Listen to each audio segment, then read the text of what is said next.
आणि महाराष्ट्राला सातत्याने पांडुरंगाचं स्मरण मराठीतनं करायला लावणारी ही भाषा संतांनी जिवंत ठेवली आमच्या.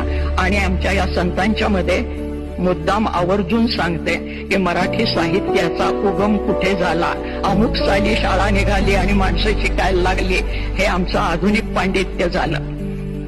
ज्या दिवशी आईने पहिली ओवी आपल्या बाळाला म्हटली असेल त्या दिवशी मराठी भाषा जन्माला आहे.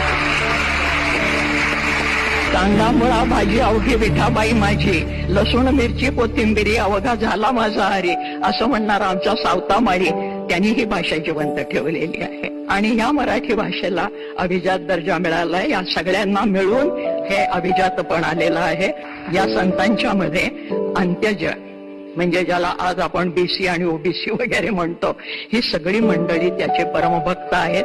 हे कुठल्याही शाळेत शिकले नाहीत, त्यांना कोणीही शिकवलं नाही, आणि तरी सुद्धा ते मराठीमध्ये काव्य करत होते. याचा अर्थ मराठी फक्त लिखितमध्ये नाही, ती बोलीतनं निर्माण झाली, बोलीमधनं पसरली, आणि म्हणून शिवाजी महाराजांना खेड्यापाड्यातले मावळे मिळाले.